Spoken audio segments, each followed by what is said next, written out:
Coffee കുടിച്ചു കഴിഞ്ഞാൽ പ്രമേഹം മാറുമോ? ഇപ്പം എൻ്റെ വീഡിയോയുടെ താഴത്ത് വരുന്ന ഒരുപാട് കമൻറ്റുകൾ നിങ്ങൾ കണ്ടിട്ടുണ്ടാകും. നിങ്ങൾ ഈ കോഫി മേടിച്ച് കഴിക്കൂ, പ്രമേഹം മാറ്റാം, അല്ലെ കൺട്രോൾ ചെയ്യാം, ഈ പ്രൊഡക്റ്റ് നിങ്ങൾ ഉപയോഗിക്കൂ, അല്ലെങ്കിൽ ഈ വാട്സപ്പ് ഗ്രൂപ്പിൽ അംഗമാകൂ. അപ്പോൾ ഇതിലൊക്കെ എന്തെങ്കിലും യാഥാർത്ഥ്യം ഉണ്ടോ? ഇതിനെക്കുറിച്ചാണ് നമ്മളിന്ന് സംസാരിക്കുന്നത്. ഞാൻ ഡോക്ടർ ധീരജ്.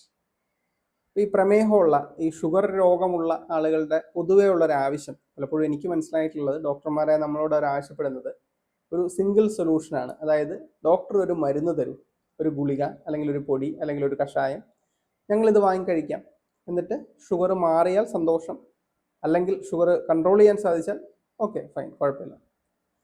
അപ്പം നമ്മൾ അതിനോടൊപ്പം തന്നെ ആഹാര ക്രമീകരണം, എക്സർസൈസ് ഒക്കെ പറഞ്ഞു കഴിഞ്ഞാൽ ആളുകൾ ആഹാര ക്രമീകരണം, ഫുഡൊക്കെ ഡോക്ടറെ നോക്കാം, നമുക്ക് എന്തായാലും ഞാൻ ശ്രമിക്കാമെന്ന് പറയും.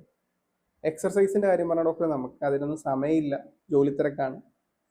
അപ്പോൾ ആളുകൾക്ക് ആ ഒരു ഷോർട്ട് കട്ടാണ്, അതായത് ഒരു മരുന്ന് കഴിക്കുക, മനസ്സിലായില്ലേ? അപ്പം അങ്ങനെ ഒരു ആവശ്യം നിലനിൽക്കുന്നതുകൊണ്ടാണ് ഇതുപോലുള്ള പ്രൊഡക്റ്റുകളും പരസ്യങ്ങളും എല്ലാം മാർക്കറ്റിലേക്ക് വരുന്നത്, നിങ്ങളുടെ മുമ്പിലേക്ക് എത്തുന്നത്, മനസ്സിലായില്ലേ? ഇതിൽ യാതൊരുവിധ യാഥാർത്ഥ്യവും ഇല്ല. ശരിക്കും പ്രമേഹം എന്ന് പറയുന്നത് ഒരു ജീവിതശൈലി രോഗമാണ്. അതിനൊരു ജനറ്റിക് ഫാക്ടർ ഉണ്ടെങ്കിൽ ഒരു ലൈഫ് സ്റ്റൈൽ ഡിസീസാണ്.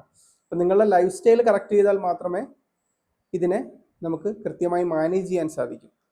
ഈവൻ മരുന്നുകൾ പോലും ഉപേക്ഷിക്കാൻ പറ്റും, പക്ഷെ അതിനൊരു ഷോർട്ട് കട്ട് ഇല്ല. അത് ആദ്യം മനസ്സിലാക്കുക. ഇപ്പം എന്നെ തന്നെ ഒരുപാട് ആളുകൾ വിളിച്ച് ചോദിക്കാറുണ്ട്, ഡോക്ടറെ ഒരു മാസത്തെ മരുന്നിന് എത്രയാകും, ഞങ്ങൾ പൈസ അയച്ചു തരാൻ, കൊറിയർ അയച്ചു തരുമോ മരുന്ന്?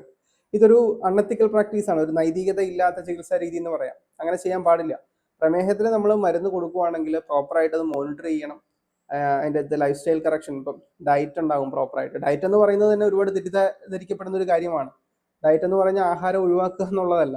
അത് ഓരോ ആളുകൾക്കും ആഹാരത്തിലുള്ള കോമ്പൗണ്ട് കൃത്യമായിട്ട്, കാർബോഹൈഡ്രേറ്റ് ഇത്ര, പ്രോട്ടീൻ ഇത്ര, ആ രീതിയിൽ അതിനെ ബാലൻസ് ചെയ്ത് കൊടുക്കണം.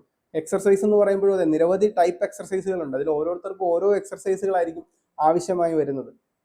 അപ്പോൾ അതനുസരിച്ച് അതിനെ ചെയ്യണം, മനസ്സിലായില്ലേ? അപ്പോൾ ഇതെല്ലാം കൃത്യമായിട്ട് കാര്യങ്ങൾ മനസ്സിലാക്കണം. അപ്പോൾ എൻ്റെ വീഡിയോകളിൽ മുമ്പ് തന്നെ ഉണ്ട് പ്രമേഹത്തിൻ്റെ കാരണം എന്താണ്, അതിന് നമ്മളുടെ പരിണാമവുമായിട്ട് എങ്ങനെയാണ് ബന്ധപ്പെട്ട് കിടക്കുന്നത്.